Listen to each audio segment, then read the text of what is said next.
Et normalement, le langage, voilà, c'est une faculté de l'être humain, eh bien, le langage doit dire ce qui est vrai, ce qui est réel, ce qui correspond à la création de Dieu.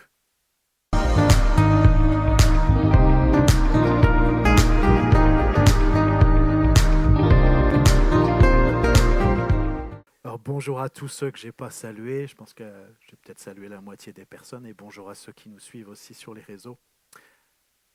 Avant d'entrer dans le vif du sujet, je voulais lire avec vous dans Néhémie 8, et on va lire les versets 5 et 6. Mais Néhémie 8, versets 5 et 6, on a lu ça ensemble à la maison avec une partie des jeunes qui étaient là, et c'est quelque chose qui m'a vraiment interpellé. Voilà ce qui est dit: Esdras a ouvert le livre de façon visible pour le peuple dans son entier, puisqu'il était surélevé par rapport à lui. Et lorsqu'il a fait ce geste, tout le peuple s'est mis debout. Esdras a béni l'Éternel, le grand Dieu, et tous les membres du peuple ont répondu « Amen, Amen » en levant les mains, puis ils se sont prosternés et ont adoré l'Éternel, le visage contre terre. Et ce passage m'interpelle particulièrement parce que voilà, c'est ce qu'on fait. C'est ce qu'on fait ce matin, on ouvre la parole. Et c'est ce qu'on fait certainement la plupart d'entre nous assez régulièrement, peut-être tous les jours. Et pour nous, c'est facile, on a tous une Bible, ou en tout cas on peut en avoir une facilement. Euh, on peut en avoir même plein à la maison, hein, des traductions différentes, voilà, c'est facilement accessible.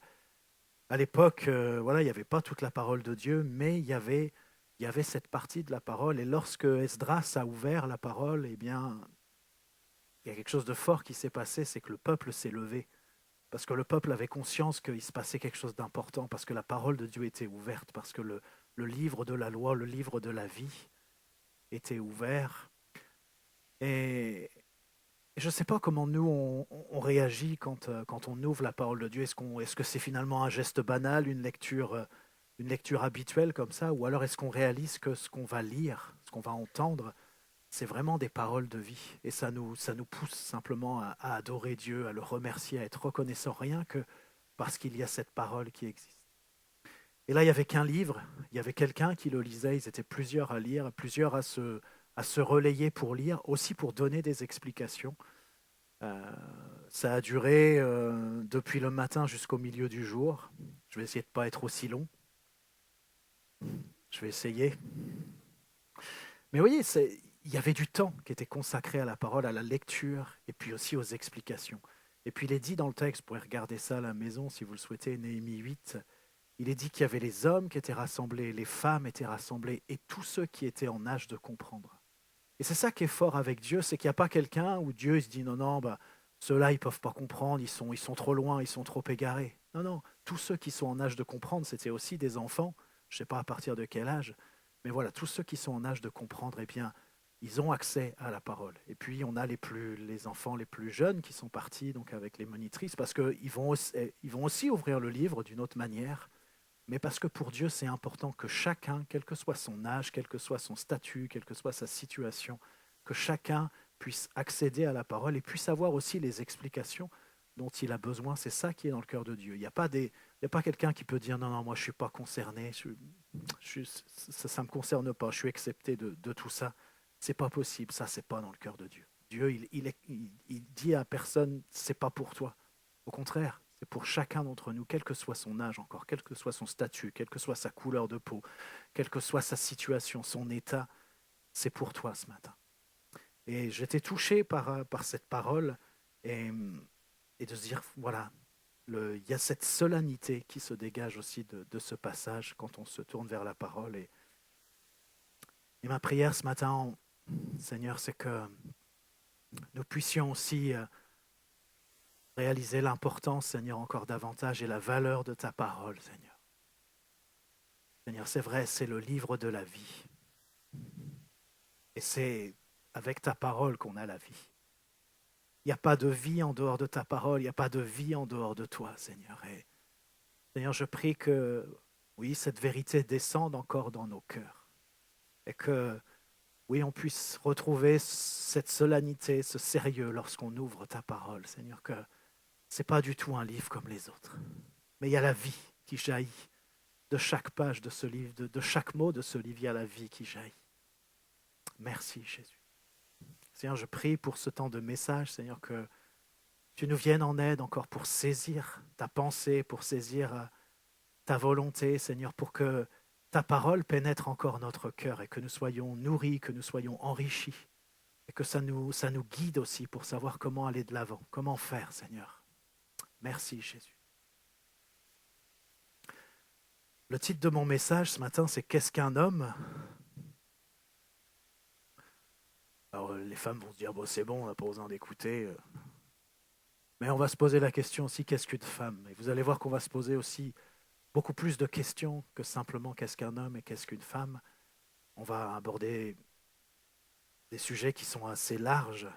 Et je crois que c'est un message aussi qui va dans le sens du message précédent que j'ai pu vous apporter. Je ne sais pas si vous vous souvenez, c'était un appel pour les Élie et les Jean-Baptiste de notre temps. Et je crois que c'est aussi un message, et je crois que tous les messages en ce moment d'ailleurs ont cette tonalité-là. C'est un temps pour se préparer, pour préparer la venue de Jésus. Et quand je dis la venue de Jésus, je ne parle pas de son retour pour enlever l'Église. Je parle plutôt d'une venue particulière où Dieu va agir d'une manière particulière dans notre pays, dans les nations, dans la francophonie, et il prépare son peuple pour ça. Bien sûr, Jésus va revenir, c'est une évidence, mais je crois que notre Seigneur veut accomplir un certain nombre de choses sur cette terre avant de revenir, et il veut l'accomplir avec son Église. Et c'est pour ça qu'il y a cet appel pressant aussi, et je crois cette insistance de l'Esprit à ce que nous puissions revenir, je ne sais pas comment le dire, à notre premier amour, revenir à la mentalité de l'Église primitive, parce que Dieu veut vraiment toucher nos cœurs en profondeur et veut nous utiliser aussi. Il veut nous utiliser avec puissance. Il a des choses à accomplir avec son Église. Alors pour introduire ce message, je vais vous lire 2 passages. On va ouvrir le livre, même si les références sont sur mes feuilles, mais on va ouvrir le livre au tout début. On va lire un extrait de Genèse 1 et on va lire aussi un extrait de Genèse 2. Dans Genèse 1, je vous lis les versets 26 à 28. « Puis Dieu dit, faisons l'homme à notre image, selon notre ressemblance, et qu'il domine sur les poissons de la mer, sur les oiseaux du ciel, sur le bétail, sur toute la terre, et sur tous les reptiles qui rampent sur la terre. Dieu créa l'homme à son image, il le créa à l'image de Dieu, il créa l'homme et la femme. Dieu les bénit, et Dieu leur dit, soyez féconds, multipliez, remplissez la terre et l'assujettissez, et dominez sur les poissons de la mer, sur les oiseaux du ciel, et sur tout animal qui se meut sur la terre. » Et dans Genèse 2, on va lire le verset 7 et les versets 15 à 25. Alors le verset 7, « L'Éternel Dieu forma l'homme de la poussière de la terre, il souffla dans ses narines un souffle de vie, et l'homme devint un être vivant. » Et au verset 15, « L'Éternel Dieu prit l'homme et le plaça dans le jardin d'Éden pour le cultiver et pour le garder. L'Éternel Dieu donna cet ordre à l'homme, tu pourras manger de tous les arbres du jardin, mais tu ne mangeras pas de l'arbre de la connaissance du bien et du mal, car le jour où tu en mangeras, tu mourras. L'Éternel Dieu dit, il n'est pas bon que l'homme soit seul, je lui ferai une aide semblable à lui. L'Éternel Dieu forma de la terre tous les animaux des champs et tous les oiseaux du ciel, et il les fit venir vers l'homme pour voir comment il les appellerait, et afin que tout être vivant portât le nom que lui donnerait l'homme. Et l'homme donna des noms à tout le bétail, aux oiseaux du ciel et à tous les animaux des champs. Mais pour l'homme, il ne trouva point d'aide semblable à lui. Alors l'Éternel Dieu fit tomber un profond sommeil sur l'homme qui s'endormit. Il prit une de ses côtes et referma la chair à sa place. L'Éternel Dieu forma une femme de la côte qu'il avait prise de l'homme et il l'amena vers l'homme. Et l'homme dit, « Voici cette fois celle qui est os de mes os, c'est chair de ma chair. On l'appellera femme parce qu'elle a été prise de l'homme. C'est pourquoi l'homme quittera son père et sa mère et s'attachera à sa femme, et ils deviendront une seule chair. L'homme et sa femme étaient tous de nus, et ils n'en avaient point honte. » Et voyez, on est dans le tout début du livre, le tout début de la Bible, puisque les passages que nous avons lus, c'est dans le 1er et dans le 2e chapitre. Alors, qu'est-ce qu'un homme ? Qu'est-ce qu'un homme ? Voilà une question qui fera encore couler beaucoup d'encre et beaucoup de salive. Et c'est vrai qu'aujourd'hui, on nous propose des réponses innovantes, originales, pour nous dire ce qu'est un homme. Mais que valent ces réponses? Que valent ces propositions? Alors bien sûr, on pourrait aussi se demander qu'est-ce qu'une femme? On va se le demander, qu'est-ce qu'une femme? Alors certains diront, plutôt des femmes, qu'avant de faire la femme, Dieu avait besoin d'un brouillon, et que c'est pour cela qu'il a d'abord créé l'homme. Vous avez jamais entendu ça? Oh non, vous êtes bien, vous. Bon, voilà, je pense que c'est un peu excessif. Je ne crois pas que c'est tout à fait le sens de la démarche. Voilà, mais bon, pourquoi pas, hein, on peut peut-être concéder ça, nous les hommes. Hein. Qu'est-ce que vous en pensez? Voilà, c'est pas biblique. Bon, voilà. Le pasteur principal s'y refuse. Plus judicieusement peut-être, certains font remarquer que l'homme a été formé de la poussière de la terre, alors que la femme a été formée d'une matière beaucoup plus noble, une côte de l'homme. Alors peut-être que ça pourrait nous aider à dire ce qu'est une femme. Mais voilà, de toute façon, c'est par rapport à l'homme, puisqu'elle a été créée à partir d'une côte de l'homme. Alors qu'est-ce qu'un homme? Alors on le sait ce qu'est un homme, puisqu'on l'a déjà lu plein de fois, on le dit. La Bible enseigne que l'homme est créé à l'image de Dieu. Dieu a créé l'homme à son image. L'homme est créé à son image, à l'image de Dieu. Ça veut dire qu'en tant qu'homme, mais on va voir aussi qu'en tant que femme, on peut se dire la même chose aussi, eh bien, je ne sais pas si vous êtes déjà dit ça comme ça, mais vous pouvez vous dire, mais moi je suis créé à l'image de Dieu. Je suis image de Dieu. C'est fort de pouvoir dire je suis image de Dieu. Alors qu'on le dise, c'est une chose, mais là c'est Dieu qui le dit. Il dit qu'il a créé l'homme à son image, donc Dieu a créé l'homme à l'image de Dieu. Voilà. Alors beaucoup se sont interrogés pour savoir ce que pouvait être cette image de Dieu. Certains ont parlé de la conscience, du langage, de l'esprit, du fait que l'homme soit corps, âme et esprit. Il y a plein de propositions. Mais à chaque fois, c'est jamais vraiment satisfaisant, toutes ces propositions. Mais ça rejoint, vous savez, on se pose souvent la question, mais c'est quoi qui caractérise un être humain? Qu'est-ce qui le différencie, peut-être par exemple, des animaux? C'est quoi le propre de l'homme? Alors c'est vrai que quand on lit la Bible, eh bien, il y a une chose qu'on peut quand même remarquer qui nous rapproche des animaux, c'est qu'on a été créés le même jour. Les animaux et l'être humain et les êtres humains ont été créés, Adam et Ève ont été créés le même jour. Mais par contre, c'est seulement dans les narines de l'homme que Dieu a soufflé un souffle de vie pour faire de l'homme un être vivant ou une âme vivante.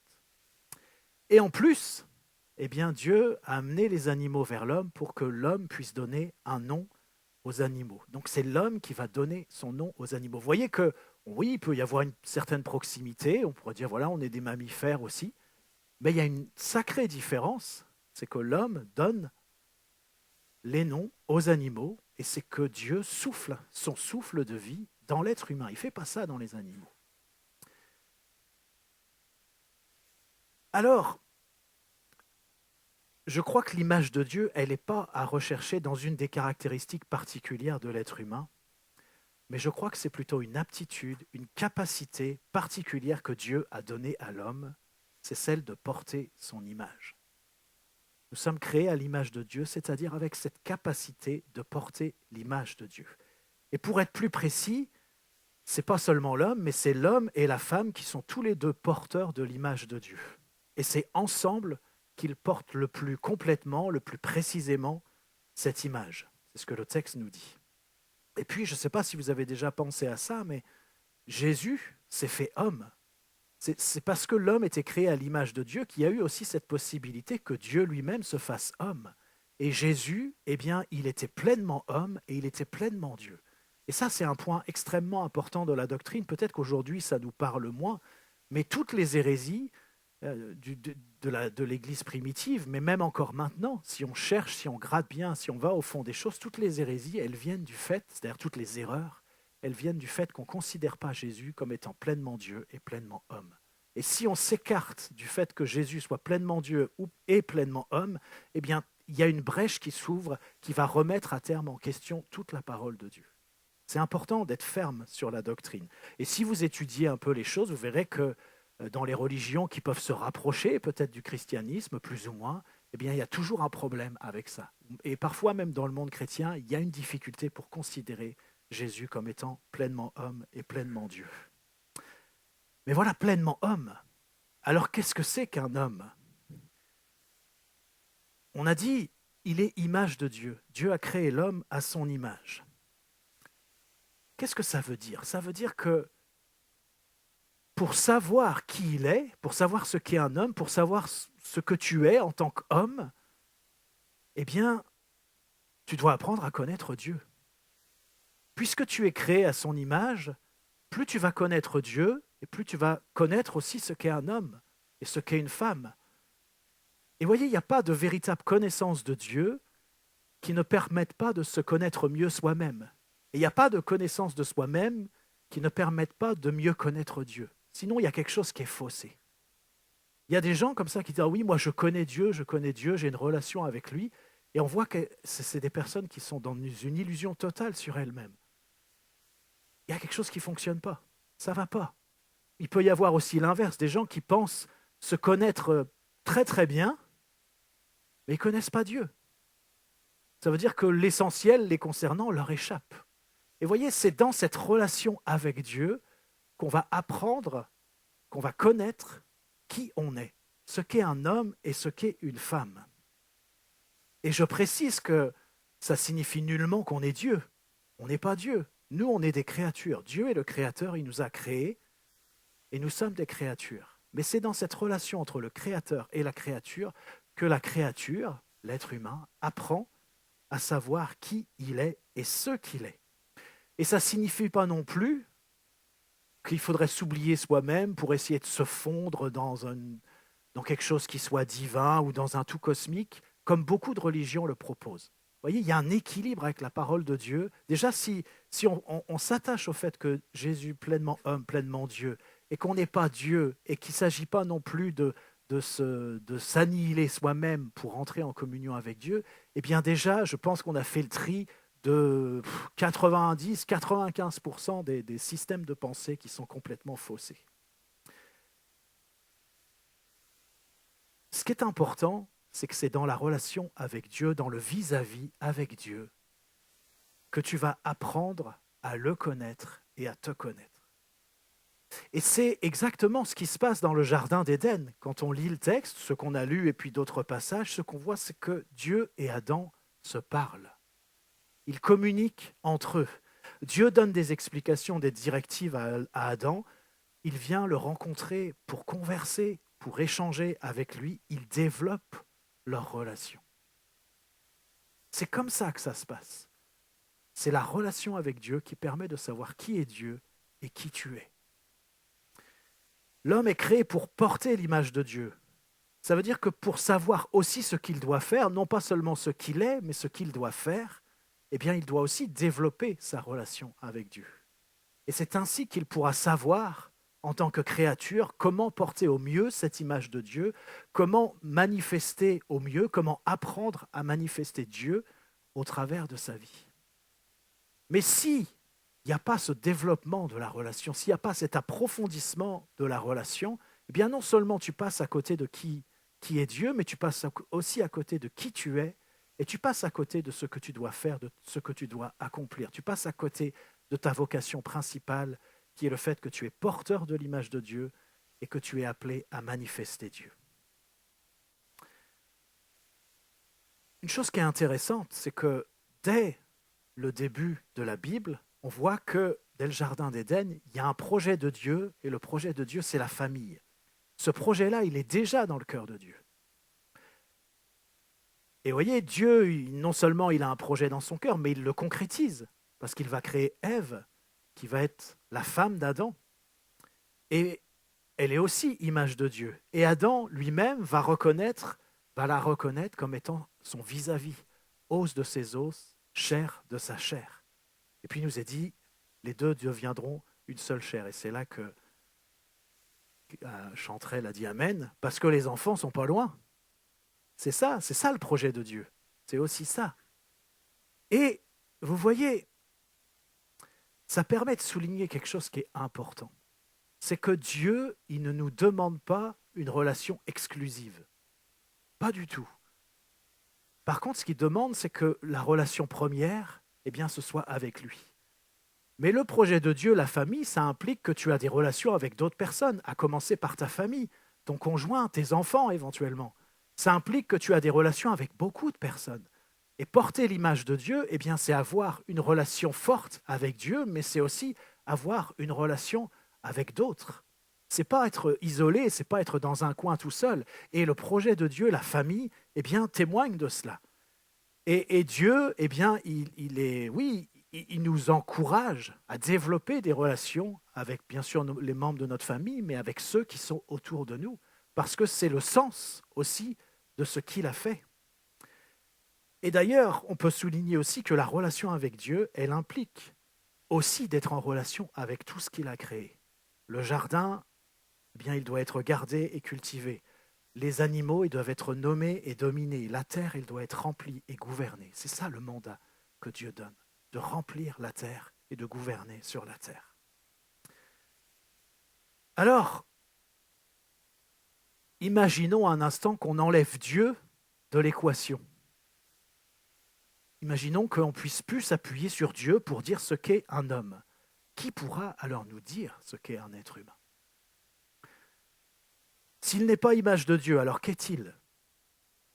S'il ne porte pas l'image de Dieu, alors que doit-il faire?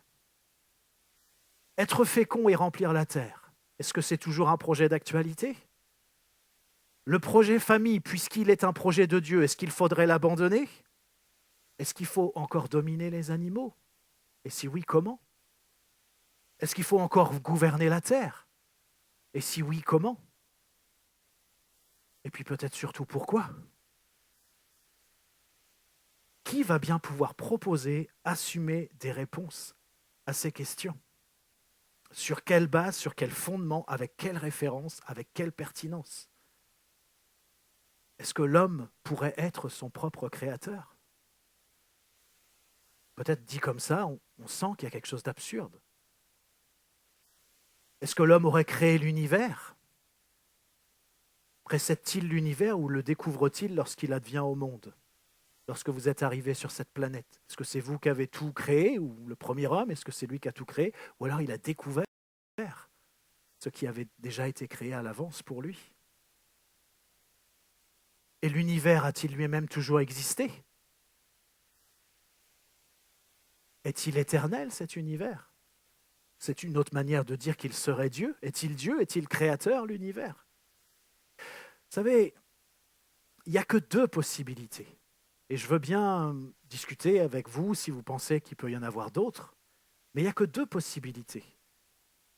Soit Dieu est éternel et créateur de l'univers et de tout ce qui va avec, soit il y a une autre possibilité, c'est l'éternel, c'est l'univers qui est éternel. Ça veut dire qu'il aurait toujours existé.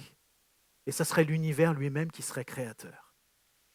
C'est peut-être bizarre de dire les choses comme ça, mais est-ce que c'est pas ça que vous apprenez à l'école? Moi, c'est ça qu'on m'a appris. On ne me l'a pas dit comme ça. Mais si on condense le truc, c'est ça qu'on nous dit. Et vous savez que la science elle-même, elle confirme que l'univers, il a un début et il a une fin. La science confirme ce que dit la Bible. On n'a pas forcément besoin de la science pour confirmer la Bible, mais voilà, il y a aussi des appuis qu'on peut trouver dans la science. Et la véritable science ne va pas contredire la Bible. Et la science nous apprend que l'univers a un commencement et qu'il aura une fin. Donc il n'est pas éternel. Il n'y a que Dieu qui est éternel. Peut-être on peut se poser une autre question. Est-ce qu'il y a eu un Big Bang? Ça aussi, c'est ce qu'on apprend à l'école. Mais pourquoi pas? Mais j'ai envie de vous dire lequel, parce qu'il y a des dizaines, pour ne pas dire des centaines de théories différentes du Big Bang. Mais pourquoi pas? Mais qu'y avait-il avant? Comment cela s'est-il produit? Qui l'a initié? Et l'homme est-il le produit d'une évolution? Ça aussi, c'est ce qu'on beaucoup nous disent, c'est ce qu'on apprend. Vous savez, on sait maintenant ce que Darwin ne pouvait pas savoir. C'est-à-dire que la génétique, elle montre qu'il y a une telle complexité de la moindre petite cellule, c'est tellement compliqué que ça met complètement en échec la théorie de l'évolution. Je ne vous dis pas ça parce que vous croiriez à la théorie de l'évolution, mais c'est important qu'on puisse entendre ça. Pour nos jeunes, c'est important qu'on puisse savoir qu'il y a des appuis qui sont solides pour dire, mais voilà, là, ce qu'on est en train de m'apprendre, eh bien, ça ne correspond pas à ce que dit la Bible. Et moi, j'ai d'autres éléments qui peuvent permettre de montrer que c'est faux. C'est important que la jeunesse puisse entendre ces choses-là. Et voyez, alors je parle de la macroévolution. La macroévolution, eh bien, c'est tellement compliqué, la génétique, qu'il n'y en a pas. Il y a de la microévolution, ça c'est vrai. Mais une autre chose, c'est qu'on ne retrouve jamais les chaînons manquants. On ne les retrouve pas. Les maillons qui manquent entre les espèces, on ne les retrouve pas. Et puis, il y a des histoires passionnantes, si on peut dire, de falsifications qui ont été faites tout au long, alors j'allais dire des siècles, ce n'est pas des siècles, mais tout au long des décennies. Alors, qu'est-ce que l'homme ? Qu'est-ce que l'homme ? On a déjà commencé à apporter une réponse. Et si on enlève Dieu de l'équation, qu'est-ce qu'on peut dire ? Qu'est-ce qu'on peut dire ? Et je ne veux pas ici décortiquer l'ensemble des démarches, des propositions qui ont été faites pour dire ce qu'est un homme. Ça pourrait se faire dans un autre cadre, ça serait intéressant. Mais je veux simplement qu'on puisse sentir l'importance de cette question et réaliser que si on tente de répondre à cette question sans Dieu, sans la Bible, qui est la parole de Dieu, eh bien, on fait quelque chose qui correspond exactement à ce qui s'est passé dans Genèse 3. On a lu un extrait dans Genèse 1 et dans Genèse 2, on va lire un extrait dans Genèse 3, parce que quand on fait ça, eh bien, on fait exactement ce que Adam et Ève ont fait, c'est-à-dire qu'on se fait Dieu à la place de Dieu. Et ça constitue l'essence même du péché. Genèse 3, versets 1 à 5, il nous est dit, c'est un texte forcément qui est très connu. Encore une fois, on ouvre le livre et on est au début du livre. Le serpent était le plus rusé de tous les animaux des champs que l'Éternel Dieu avait fait. Il dit à la femme, Dieu a-t-il réellement dit, vous ne mangerez pas de tous les arbres du jardin ? La femme répondit au serpent, nous mangeons du fruit des arbres du jardin, mais quant au fruit de l'arbre qui est au milieu du jardin, Dieu a dit, vous n'en mangerez point et vous n'y toucherez point, de peur que vous ne mouriez. Alors le serpent dit à la femme, vous ne mourrez point, mais Dieu sait que le jour où vous en mangerez, vos yeux s'ouvriront et que vous serez comme des dieux connaissant le bien et le mal. Et vous savez, nous savons que Adam et Ève, eh bien, ont mangé de ce fruit défendu. Mais qu'est-ce que ça veut dire ? Ça veut dire que Adam et Ève ne se sont pas satisfaits des définitions données par Dieu. Ils n'ont pas voulu se contenter de ce que Dieu a dit. Donc ils n'ont pas voulu s'y soumettre. Ils ont voulu connaître par eux-mêmes, être comme Dieu, être leur propre Dieu. C'est ça qui s'est passé, si on paraphrase un petit peu. Et puis on connaît les conséquences de tout ça, l'entrée du péché dans le monde et dans le cœur de l'homme, la domination de l'adversaire, la séparation d'avec Dieu, la mort, etc. Et on sait aussi, et ça c'est la bonne nouvelle, que Jésus est venu pour résoudre ce problème, pour que notre péché soit pardonné et qu'on soit réconcilié avec Dieu. C'est ça la bonne nouvelle. Et c'est utile de rappeler aussi ce que nous dit la Bible à ce sujet. Je vous cite deux versets, deux passages, Romains 6, 23, qui nous dit « Car le salaire du péché, c'est la mort, mais le don gratuit de Dieu, c'est la vie éternelle en Jésus-Christ notre Seigneur. » Jésus est venu pour que nous soyons rachetés de la mort et pour que nous puissions revenir avec lui sur le plan premier qu'il avait établi. Et je vous lis aussi Jean 1, versets 12 et 13. « Mais à tous ceux qui l'ont reçu, c'est-à-dire la véritable lumière, et c'est Jésus, à ceux qui croient en son nom, elle a donné le pouvoir de devenir enfants de Dieu, lesquels sont nés non du sang, ni de la volonté de la chair, ni de la volonté de l'homme, mais de Dieu. » Et ça, ce n'est pas la volonté de l'homme, c'est la volonté de Dieu. Et quand on reçoit Jésus, eh bien, il y a ce passage de la mort à la vie, il y a ce pardon des péchés, il y a cette marche en nouveauté de vie qui peut démarrer et qui peut grandir et s'approfondir. Mais ce qu'on a peut-être du mal à réaliser, c'est que ce que Adam et Ève ont fait dans le jardin d'Éden, eh bien tous les êtres humains le font, y compris nous. Peut-être vous dites, mais moi je suis chrétien, c'est vrai, je l'ai fait. Mais est-ce que nous ne le faisons pas encore ? C'est-à-dire, c'est ce geste qui consiste à dire, je vais définir moi-même, je vais définir par moi-même les choses et je vais définir tout en fonction de moi. est-ce que ce n'est pas quelque chose qu'on pourrait faire encore? Alors bien sûr, il y a des choses grossières. On nous dit par exemple qu'aujourd'hui qu'un homme pourrait être une femme, qu'une femme pourrait être un homme, ou un nuage, ou une chaise, ou un animal, ou une machine, ou tout ce qu'on voudra bien, indépendamment de toute considération biologique, anatomique, hormonale, génétique. Voilà, vous connaissez les chromosomes XX, XY, et puis indépendamment de toute considération biblique. Mais ce qui est terrible, c'est que ce qu'on fait pour les hommes et pour les femmes, on le fait pour tous les domaines de la réalité. Ça veut dire quoi? Ça veut dire qu'on remodèle à notre image le monde créé par Dieu. Et je ne sais pas si vous avez déjà réfléchi à ça, mais Dieu, il a créé le monde, il a créé aussi l'être humain, et il a créé le langage. Et normalement, le langage, voilà, c'est une faculté de l'être humain, eh bien, le langage doit dire ce qui est vrai, ce qui est réel, ce qui correspond à la création de Dieu. Et c'est normal que tout corresponde, parce que tout le langage, le monde, l'être humain, eh bien, c'est le même créateur, c'est Dieu. Alors tout correspond. Alors il y a une correspondance entre le mot qu'on utilise et la réalité qu'il désigne.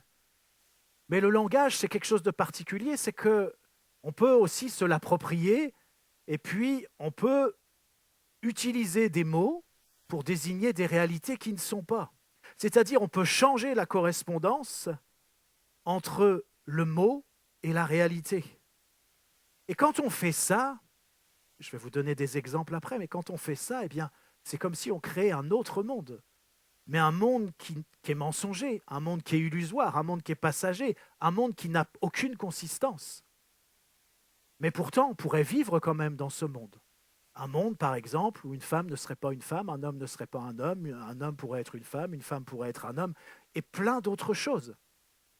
Mais ce que le monde nous dit là, eh bien, ça se fait pour toutes les composantes de la réalité.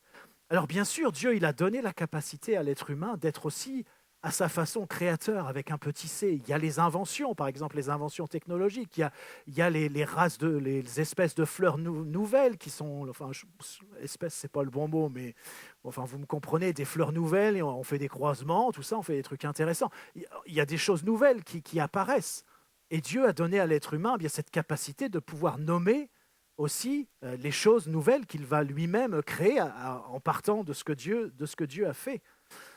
Et d'ailleurs, c'est ce qu'Adam fait lorsque Dieu envoie vers lui les animaux, qu'il leur donne des noms. Vous savez, Adam, il n'a pas donné des noms aux animaux comme ça. Non, non, il a examiné les animaux avec attention. Et puis, il a essayé de trouver le mot qui correspondait le mieux à l'animal. C'était un vrai travail, ce n'était pas juste un truc comme ça, avec des mots, des syllabes qu'on invente. Non, non. Et voilà, en faisant ça, eh bien, Adam a établi une correspondance entre le nom et l'animal.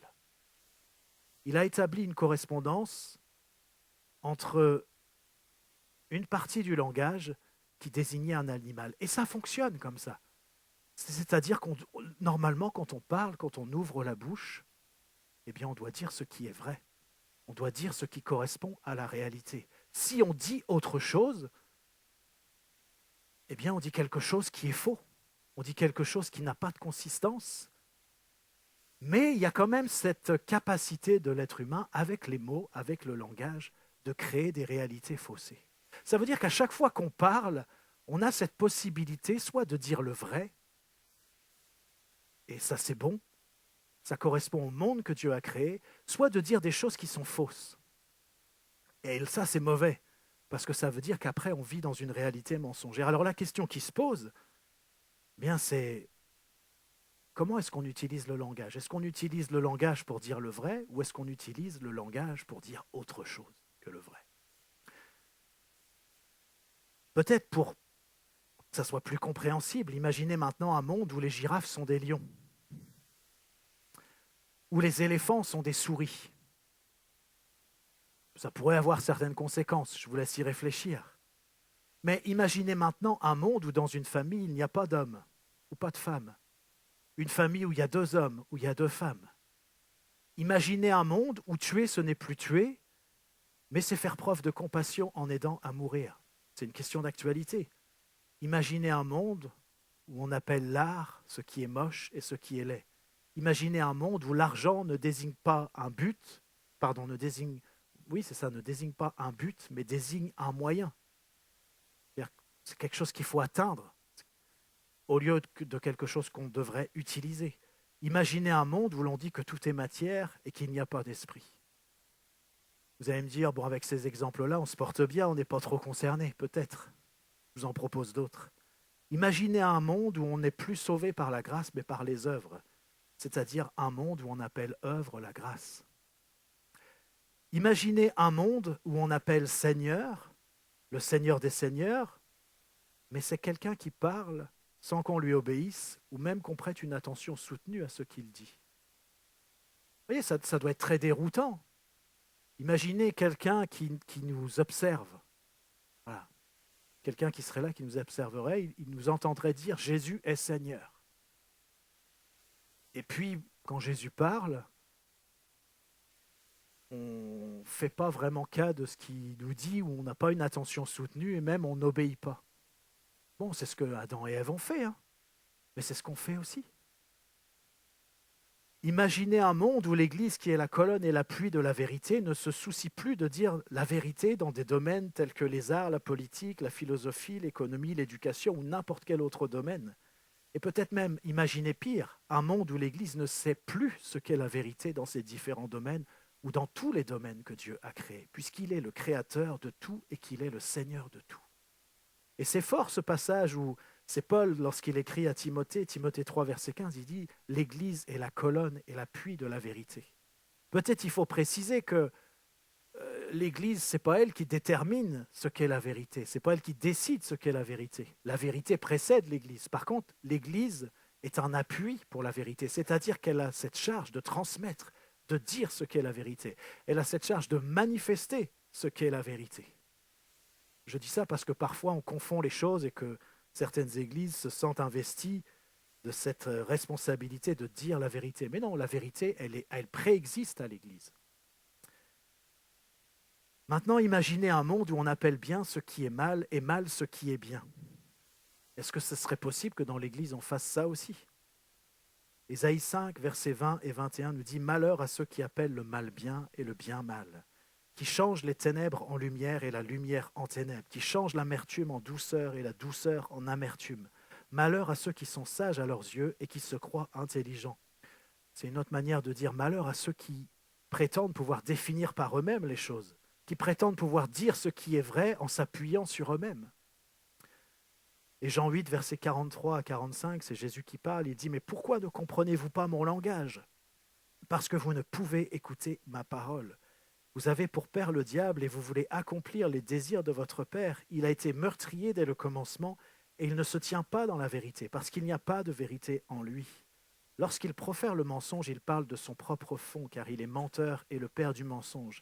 Et moi, parce que je dis la vérité, vous ne me croyez pas. » Et voyez, cette question de la vérité, c'est une question centrale, c'est la question centrale.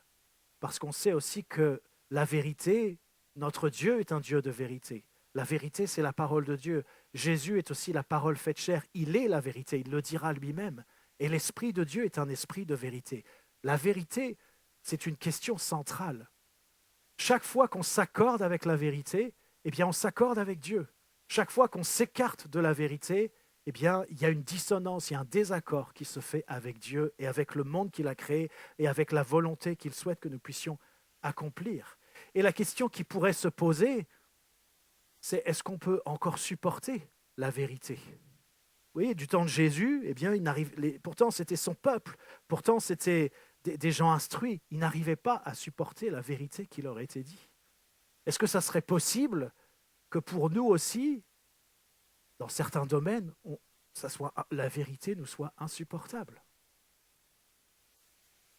Encore une fois, qu'est-ce qu'un homme? Qu'est-ce qu'une femme? Pour toi, c'est quoi? Quelle est ta définition? Et sur quoi tu t'appuies pour le dire? Et comment tu fais pour te connaître toi-même?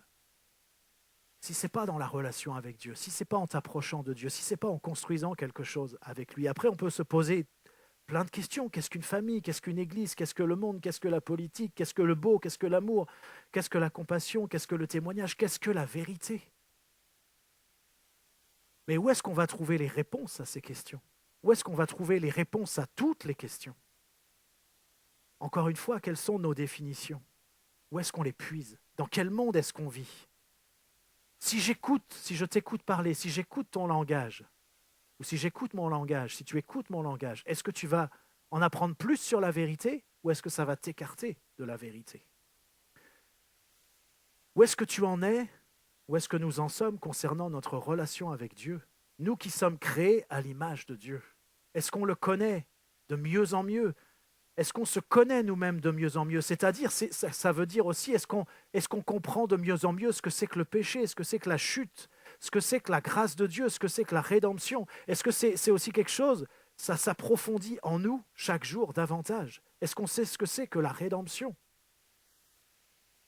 Et vous voyez, Jésus, il a non seulement déclaré qu'il est venu pour rendre témoignage à la vérité, mais il a dit qu'il était la vérité. Et il a dit aussi que sa parole est la vérité. Où est-ce qu'on en est avec Jésus? Où est-ce qu'on en est dans notre relation avec lui? Dans notre relation avec sa parole? Dans quel monde vivons-nous? Est-ce qu'on vit dans le monde que Dieu a créé? Ou alors est-ce qu'on vit dans un monde faussé, un monde mensonger, un monde qui est illusoire, qui est créé par les hommes et par leur langage et par les propositions qu'ils font pour dire, voilà, ceci, c'est cela? Est-ce que peut-être même on vit dans un monde qu'on a nous-mêmes créé, avec nos paroles, avec nos conceptions, avec nos convictions? Peut-être tu me diras, mais je suis chrétien depuis longtemps. Pour ceux qui sont chrétiens depuis longtemps, moi je pourrais dire ça aussi. Mais pour le dire peut-être encore beaucoup plus simplement, est-ce que notre dictionnaire correspond au dictionnaire de Dieu? C'est-à-dire, si je lis ton dictionnaire ou si je lis mon dictionnaire, est-ce que je vais y trouver les mêmes définitions que celles de Dieu? Et je crois que sur un certain nombre de sujets, oui, on trouvera les mêmes définitions. Mais je crois aussi que sur un certain nombre d'autres sujets, on verra que nous n'avons pas les mêmes définitions que Dieu. Et il est important qu'on puisse, je vais le dire comme ça, il est important qu'on puisse accorder nos dictionnaires. Et vous comprenez que on ne va pas accorder nos dictionnaires en négociant avec Dieu sur ce qu'est la vérité. On va plutôt aller voir dans le dictionnaire de Dieu. J'ai envie de vous dire que la Bible, c'est aussi un dictionnaire. Allez voir dans le dictionnaire de Dieu et puis comparer le dictionnaire de Dieu et notre dictionnaire et dire, mais voilà, là, je me suis trompé. Et je prends la vérité. Je prends, Seigneur, ta définition. Et je crois qu'on a du travail à faire par rapport à ça. Et j'étais interpellé par le fait que les deux derniers messages qui ont été apportés par Pasteur Gilles et le Pasteur Andrew, c'était des messages qui parlaient des idoles. Parce que qu'est-ce qu'une idole, si vous me permettez d'en dire quelques mots? Eh bien, c'est une représentation qui ne s'accorde pas avec la vérité, avec la réalité de la création de Dieu. C'est ça une idole. Et une idole, eh bien, c'est une création de l'homme pour remplacer Dieu.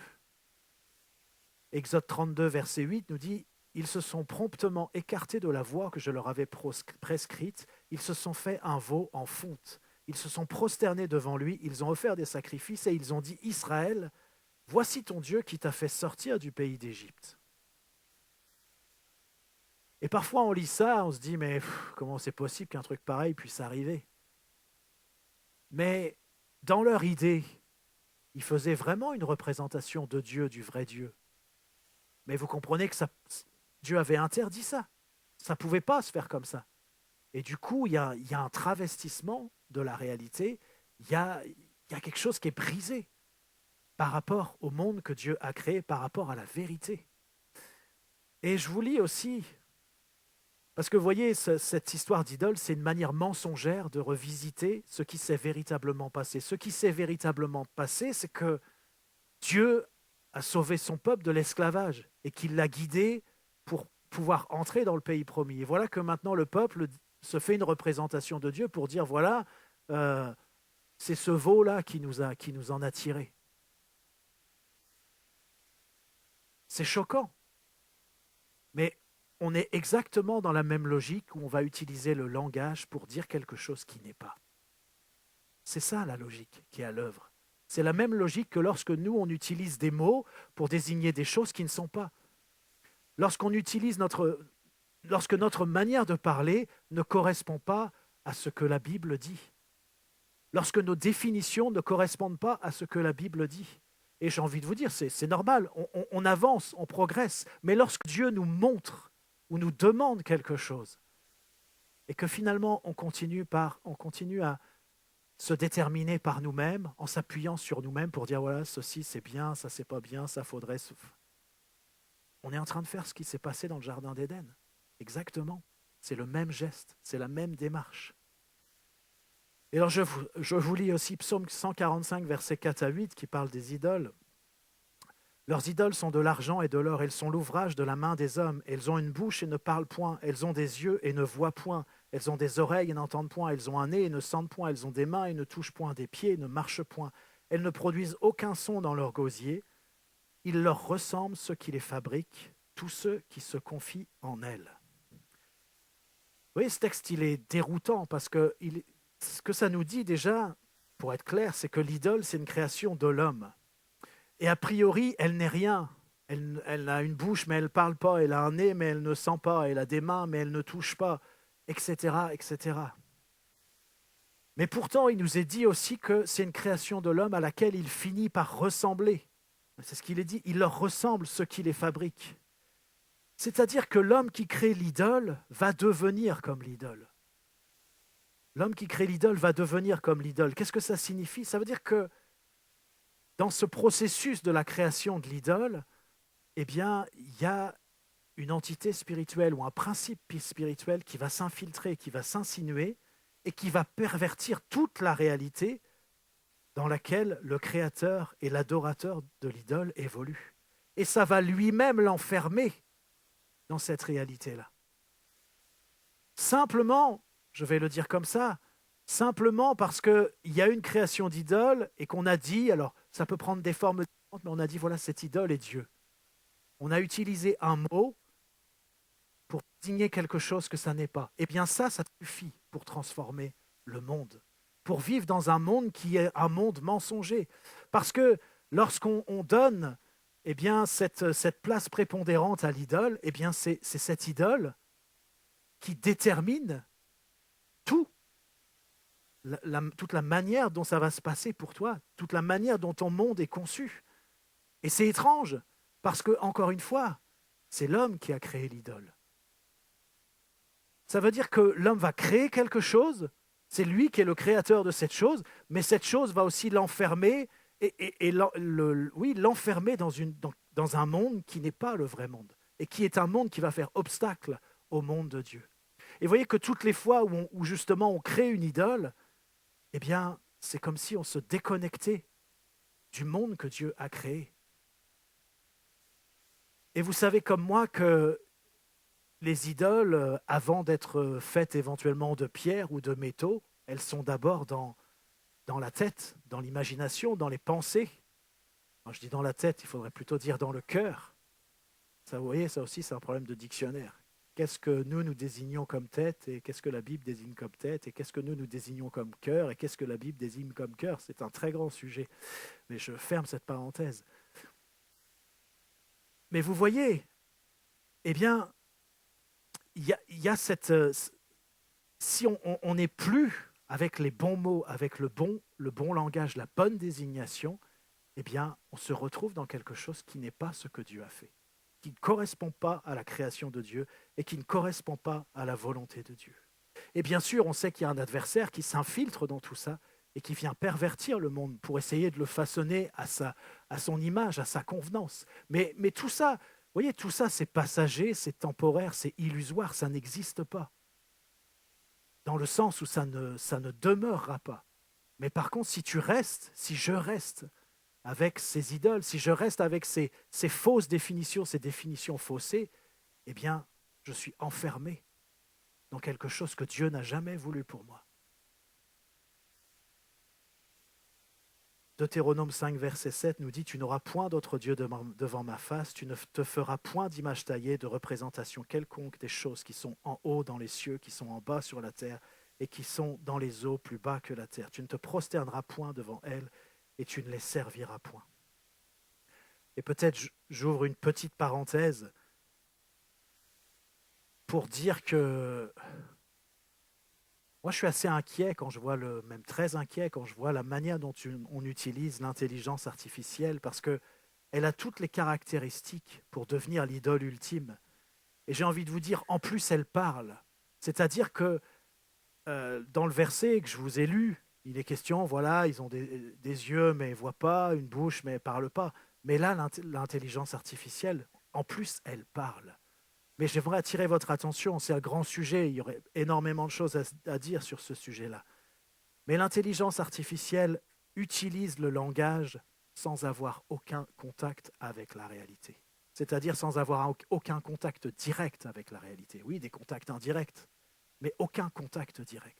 Ça veut dire que les mots qu'elle utilise, je ne veux pas dire qu'il ne faut jamais utiliser l'intelligence artificielle, mais j'ai presque envie de vous dire qu'à chaque fois qu'on le fait, il faudrait qu'il y ait un bip qui nous met attention, danger. Parce que si jamais on donne ne serait-ce qu'un petit morceau de contrôle à l'intelligence artificielle, c'est-à-dire qu'on donne le contrôle à un monde qui est créé artificiellement parce que les mots qu'elle utilise ne peuvent pas, par définition, être en contact avec la réalité. Et je ne veux pas développer ce sujet-là, je ne veux pas être trop compliqué, mais peut-être c'est un sujet qu'on pourra aborder dans un autre cadre.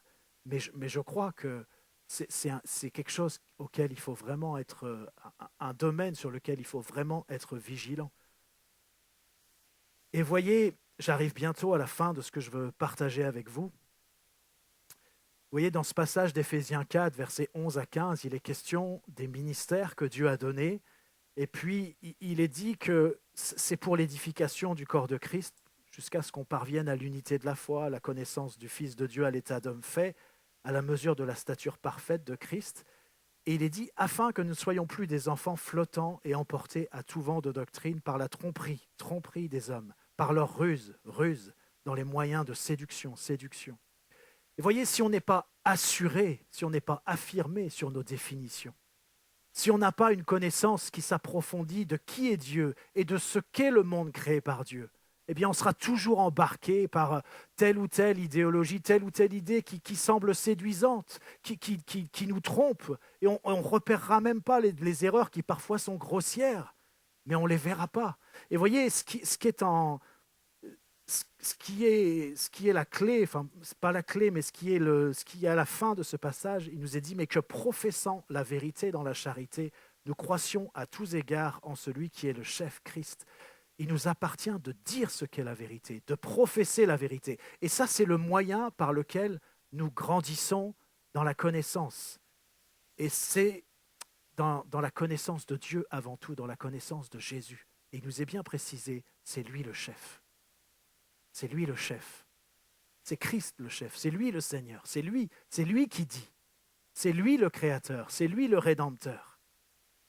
Et dans 3 Jean 1, verset 4, il nous est dit, c'est Jean qui écrit ça, il dit « Je n'ai pas de plus grande joie que d'apprendre que mes enfants vivent selon la vérité. » Je n'ai pas de plus grande joie que d'apprendre que mes enfants vivent selon la vérité, parce que l'apôtre Jean, il sait bien que c'est ça la question déterminante. Est-ce que nous savons la vérité, ça c'est une chose, mais est-ce que nous marchons, nous vivons selon la vérité? Et chaque fois que nous vivons selon la vérité, eh bien, on est dans le monde tel que Dieu l'a créé. Mais chaque fois qu'on s'écarte de cette vérité, on est dans autre chose. Et l'Église de Dieu ne doit pas être dans autre chose. Elle doit être dans ce que Dieu a créé. Elle doit manifester cette vérité qui vient de Dieu. Et j'ai mis en conclusion, enfin c'est presque la conclusion, si l'Église du XXIe siècle, si l'Église de France veut retrouver sa pertinence et apporter la guérison pour sa nation, alors elle doit retrouver son amour et sa rigueur pour la vérité. Si nous voulons faire la différence dans notre temps, c'est-à-dire ce n'est pas juste l'Église de France, mais si nous, on veut faire la différence dans notre temps, eh bien on doit à nouveau se pencher sérieusement sur la parole de Dieu et puiser en elle la sagesse d'en haut pour régler tous les domaines de notre vie. Pas seulement quelques domaines, pas seulement certains domaines, ceux pour lesquels, bon, ça va, mais la parole de Dieu, elle doit régler tous les domaines de notre vie. Il y a des domaines, oui, ça peut être facile, ça peut être simple, ça correspond bien à ce qu'on pense, ça correspond bien à notre dictionnaire, mais il y a d'autres domaines, c'est compliqué. Ça correspond pas du tout au monde dans lequel on vit et ça correspond pas à nos propres conceptions, à nos propres définitions. On doit accorder notre dictionnaire avec le dictionnaire de Dieu. Nous ne pouvons plus nous permettre de vivre dans un monde illusoire, mensonger, qui est le fruit de nos égarements. Mais nous devons vivre dans le monde créé par Dieu, où, et c'est Colossiens 2, verset 3 qui nous dit ça, Christ est le mystère dans lequel sont cachés tous les trésors de la sagesse et de la science. Et j'aimerais vous dire que ces trésors nous sont accessibles dans tous les domaines. La Bible a quelque chose à dire dans tous les domaines. Je ne dis pas que tous les sujets sont mentionnés dans la Bible, ce n'est pas ça que je dis. Ce que je dis, c'est que quelle que soit la question qu'on se pose, quel que soit le domaine sur lequel on se penche, eh bien la Bible elle a quelque chose à nous dire sur ce domaine-là, mais ce n'est pas juste qu'elle a quelque chose à nous dire, c'est qu'elle va nous emmener dans le vrai par rapport à ce domaine-là. Je mentionnais tout à l'heure l'intelligence artificielle, bien sûr, ce n'est pas mentionné dans la Bible, mais la Bible nous donnera les clés, nous donne les clés pour bien utiliser cela.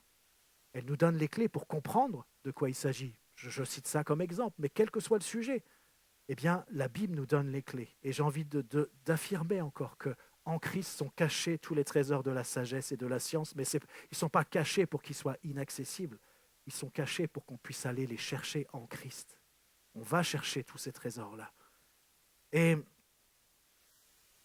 savez, moi, il y a une chose qui me chagrine parfois, c'est qu'on parle souvent de lire la Bible.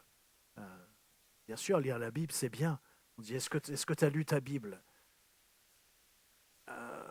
Bon voilà, peut-être on la lit tous les jours ou régulièrement, plus ou moins régulièrement. Peut-être il y a des personnes parmi nous qui ne la lisent pas. Enfin, voilà. Mais vous savez, la Bible, ce n'est pas seulement un livre à lire, c'est un livre à étudier. Et l'étude de la Bible, c'est un sujet majeur dans la Bible elle-même. Partout, il y a des multiples références qui nous indiquent que la Bible, on doit l'étudier. Et on ne doit pas juste la lire. Alors, bien sûr, la lire, c'est bien, et puis être attentif à ce que le Saint-Esprit nous dit, parfois simplement avec un verset, un court passage, c'est bien. Ça fait partie de ce qu'il faut faire. Mais il faut aussi l'étudier, prendre le temps de l'étudier, savoir qu'est-ce qu'elle dit sur les différents thèmes. On ne peut pas étudier tout. Une personne ne peut pas étudier tout. Mais dans ta vie, quand il y a une difficulté, quand il y a un questionnement, est-ce que ton premier réflexe, c'est d'aller voir ce que dit la Bible, de chercher ce que dit la Bible? Est-ce que notre premier réflexe, c'est d'échanger entre nous pour dire, mais tiens, je suis confronté à ça, qu'est-ce qu'elle dit la Bible? Vous savez, parfois, moi, je rêve que quand on se rencontre, il y en a qui disent, cette semaine, j'ai découvert ça dans la Bible, j'ai étudié ça, tu te rends compte? Mais j'ai l'impression, je ne dis pas que ça n'arrive jamais, mais c'est très rare que quelqu'un dise ça. Alors bien sûr, parfois on dit, ouais, il y a tel ou tel verset qui m'a parlé.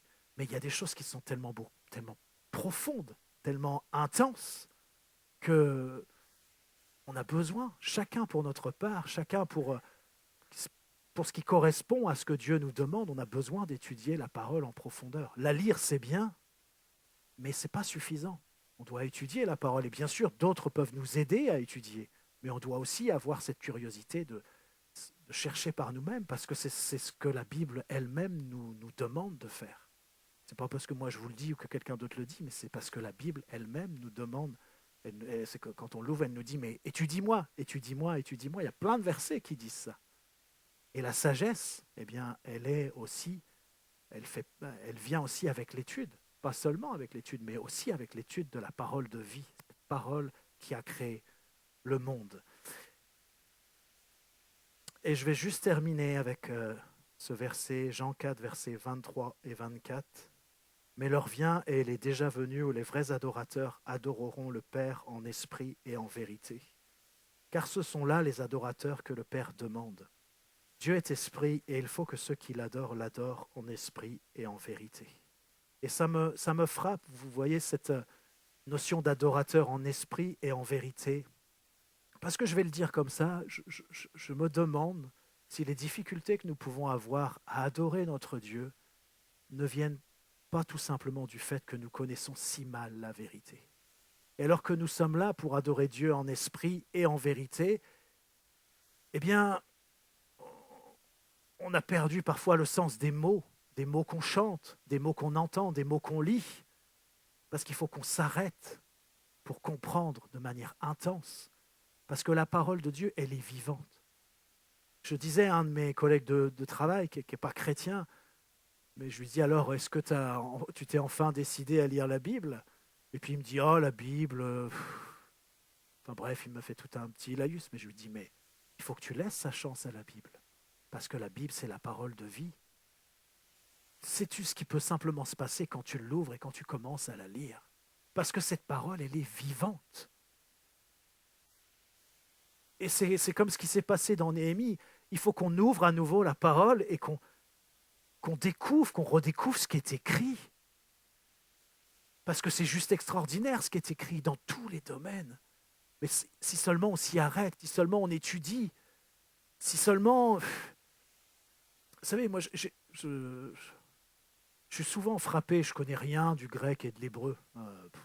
Rien du tout. Mais bon, il y a des outils qui nous permettent quand même parfois d'appréhender quel est le sens original du mot. Et si vous saviez combien de fois j'ai compris des choses incroyables simplement en cliquant sur vous savez, peut-être vous ne savez pas, mais sur les petits numéros qu'il y a dans la Bible Strong. Par exemple, vous avez EMCI Bible, vous mettez Louis II, et puis vous mettez Strong, et vous cliquez sur le petit chiffre qui vous indique, qui vous donne des précisions sur ce que signifie le mot. Voilà, il y a eu un choix en français de mots, mais voilà, en hébreu, qu'est-ce que ça signifie? Si vous saviez le nombre de fois, je me suis dit, ah, c'est ça que ça veut dire. Mais ça, c'est à la portée de chacun d'entre nous. C'est pas une étude approfondie, c'est juste des petites vérifications. Et quand on fait ça, on se rend compte que, eh bien, les traducteurs, ils ont fait des choix de traduction, ils ont fait du mieux qu'ils pouvaient. Mais parfois, on se dit, mais maintenant, avec la connaissance de Dieu que j'ai, je me rends compte que il aurait peut-être fallu traduire un petit peu différemment, ça aurait été plus juste. Oui, c'est un travail difficile, la traduction. Euh, mais voilà, j'en termine là. Je veux juste mettre l'accent sur le fait que nous avons besoin de revenir à la vérité de manière fondamentale, comme vraiment un fondement qui détermine notre manière de vivre, qui détermine notre manière de comprendre tout ce qui se passe autour de nous. Et je pense qu'on a besoin de retrouver cette dimension où on partage ensemble la vérité, où on partage ensemble nos découvertes, ce que Dieu nous a dit, ce qu'on a étudié. Parce que c'est ce que je disais aussi en introduction, c'est pas fait pour les pasteurs, c'est pas fait pour les ministères, c'est pas fait pour ceux qui viennent devant. Ce que Dieu veut, il ne fait exception de personne. Ce que Dieu a toujours voulu, c'est que sa parole, elle soit accessible à chacun, elle soit étudiée par chacun, du plus grand au plus petit, quel que soit son état. C'est ça qui est dans le cœur de Dieu. Et le cœur de Dieu, c'est pas qu'il y ait des personnes, bien sûr, les ministères, c'est extrêmement important, c'est suscité par Dieu. Mais l'objectif de Dieu, c'est pas qu'il y ait des personnes comme ça qui disent aux autres, c'est comme ci, c'est comme ça. Non, non, c'est qu'on soit des étudiants de la parole. C'est qu'on soit des élèves qui se mettent au pied du maître pour vraiment recevoir ce qu'est la vérité, pour recevoir la sagesse qui vient d'en haut. Parce qu'on en a besoin plus que jamais, on en a toujours besoin, mais plus que jamais, on a besoin de la sagesse de Dieu, on a besoin de la compréhension de Dieu pour les temps dans lesquels nous sommes. Et merci Seigneur pour les ministères qui sont donnés, qui nous permettent d'aller plus loin, qui nous donnent des balises, voilà, c'est tellement aidant. Voilà, on a lu, ça nous permet de ne pas flotter partout dans tous les sens, ça nous permet de professer la vérité. Mais nous devons aussi chacun, pour notre part, être ces étudiants de la parole et être dans cette quête, dans cette recherche de la vérité, qui est cette recherche de la connaissance de Dieu et qui te dira qui tu es, qu'est-ce que c'est un homme, qui te dira qui tu es, qu'est-ce que c'est une femme. C'est la vérité de la parole qui te dira cela. Non seulement elle te dira qui tu es, mais elle te dira aussi ce que tu as à faire. Amen.